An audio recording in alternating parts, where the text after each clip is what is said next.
भारतीय संविधान के इस आर्टिकल में एक अहम अधिकार मिलता है हमको, फ्रीडम ऑफ एक्सप्रेशन का।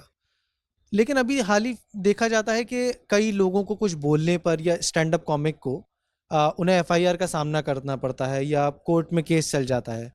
और कई बार तो ऐसा होता है कि देशद्रोह या मानहानि का उन पे कंटेम्प्ट ऑफ कोर्ट का केस लग गया। इस पर आपकी क्या प्रतिक्रिया है?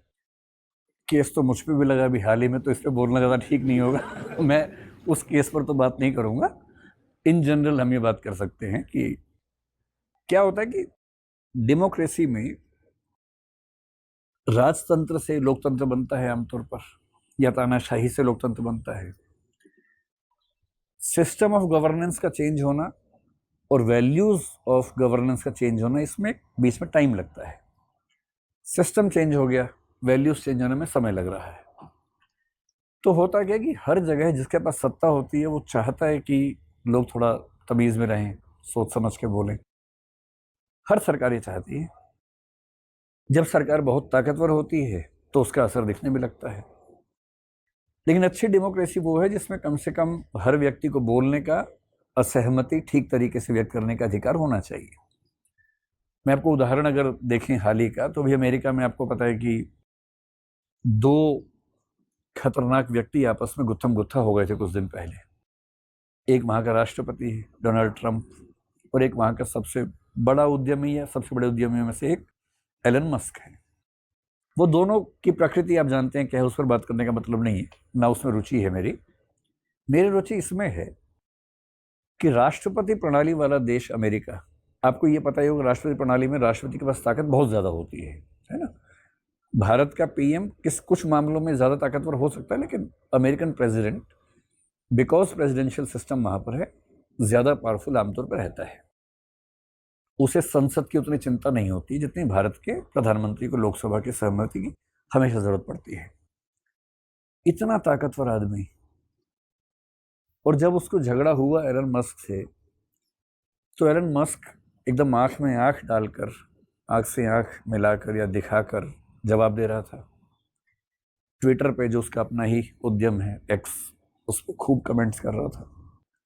कुछ कमेंट्स बाद में उसने हटाए सहमति होने पे, लेकिन उसके बाद यहाँ तक कहा कि अब समय आ गया कि नई पार्टी बनाई जाए और ऐसे राष्ट्रपति से देश को बचाया जाए। मेरे लिए सबसे रोचक ये है कि अमेरिका की डेमोक्रेसी में एक उद्यमी, हालांकि वो बड़ा उद्यमी है, राष्ट्रपति से भी सीधी टक्कर लेने का साहस है। और लोगों का भी, मैंने वहाँ के कई प्रोग्राम्स देखे हैं जहाँ पर लोग खूब मजाक बनाते हैं सरकार का। इतना मजाक बनाते हैं कि देख के कई बार अजीब सा लगने लगता है कि ये क्या हो रहा है। हम उसके अभ्यस्त कम हैं।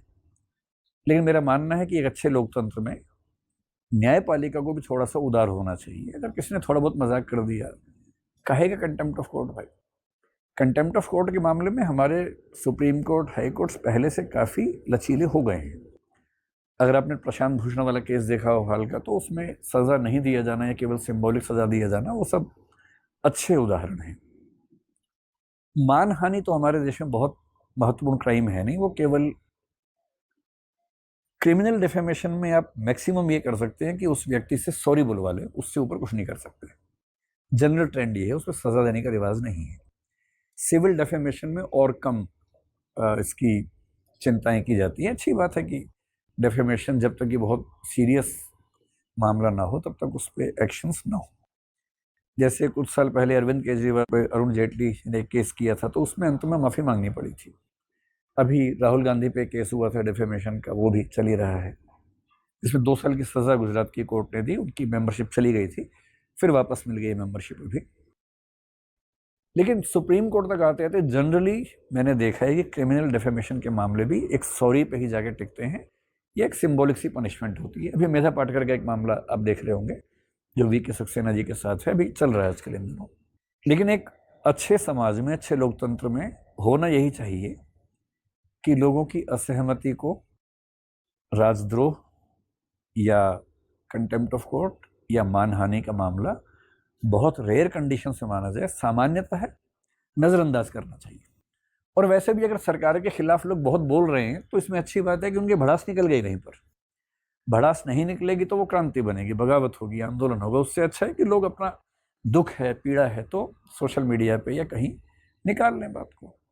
और जो लोग सत्ता में हैं या विपक्ष में भी हैं, मतलब मोदी जी हों या राहुल गांधी हों, मुझे लगता है कि इन लोगों की जो नसें होती हैं वो लोहे की होती होंगी, जिसको बोलते हैं नर्व्स ऑफ मेटल, वो होती होंगी। क्योंकि रोज अपने बारे में इतना ऊट पटांग पढ़ना देखना, उस पर घबराहट तो हो ही जाती है किसी को भी। अगर हमारे बारे में हम भी घबरा जाएंगे। पर आप सरकार में हैं, लोकतंत्र में, या सरकार में होना चाहते हैं, इसकी एक कसौटी ये है कि आप अपने विरुद्ध कितनी गालियां, कितने आरोप, कितनी बुरी बातें झेल सकते हैं। अभिव्यक्ति की स्वाधीनता जितनी ज्यादा होगी, उतना ही लोकतंत्र के मैच्योर होने के लिए अच्छा होगा।